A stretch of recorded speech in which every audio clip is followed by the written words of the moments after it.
என்னங்க கொய்யாக்காய் சாப்பிட்டு இருக்கீங்களா? ஆமா தம்பி, இதெல்லாம் பார்த்தா பேரிக்க மாதிரியே தெரியுது. கொய்யாக்காய் தான். சரி, உங்ககிட்ட ஒரு கொஸ்டின். என்ன பொண்ணு பார்க்க வந்தீங்கல்ல? ஆமா. அப்போ வந்து என்ன பார்க்கவே இல்லைன்னு சொன்னீங்க, அப்புறம் எப்படி வந்து என்ன சூஸ் பண்ணீங்க? எப்படி எனக்கு ஒண்ணு பிடிச்சதுன்னு கேக்குறியா? அது வந்து ஒரு பெரிய கதை. ஏன்னா நான் சின்ன வயசுல இருக்கிறப்ப ஸ்கூல் படிக்கிறப்ப எங்க ஆயா ஒரு கதை சொன்னாங்க. ஒரு ஊர்ல ஒரு பையன் என்ன மாதிரி இது மாதிரி பொண்ணு பாக்கிறதுக்கு சுத்தி நின்றானா. எந்த பொண்ணை பார்த்தாலும் பிடிக்கலன்னு சொல்லிருந்தானா.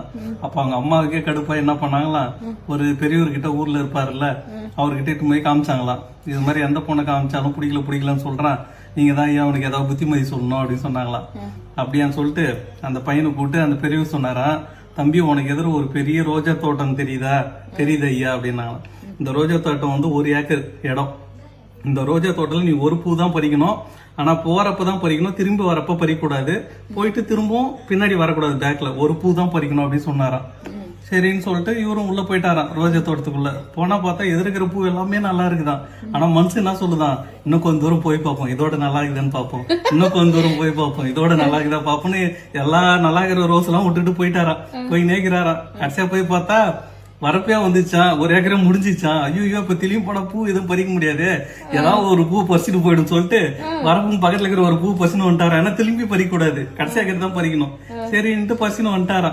வந்ததுக்கு அப்புறம் முனிவர் கேட்டாரா, என்ன தம்பி எப்படி பூலாம் பிடிச்சிருந்ததா, எப்படி இந்த பூ சூஸ் பண்ண அப்படின்னு கேட்டாரா.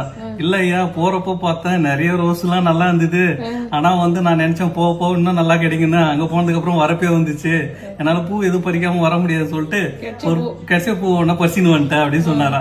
அந்த கெச்ச பூ தான் நீ. இப்ப அந்த கெச்ச பூ தான் நானே. ஆமா, வேற ஆப்ஷன் இல்ல. அவர் சொன்னாரா, தம்பி நீ பழிச்சு பூப்பா தம்பி, ஒரு பூனா பறிச்சுட்டு வந்துட்ட, பறிக்காம வந்ததுன்னா நீ என் பக்கத்துல வந்து உட்கார்ந்து இருப்ப அப்படின்னாரா. ஏன்னா அவரும் வந்து பொண்ணு பார்த்து பூ பறிக்க போனவர் தான். பூ இதை பறிக்காம வந்ததுனால அவர் அங்க உட்கார்ந்துக்கிறாரு முனிவரா. அப்ப நான் உங்களுக்கு கடைசி ஆப்ஷன் இல்ல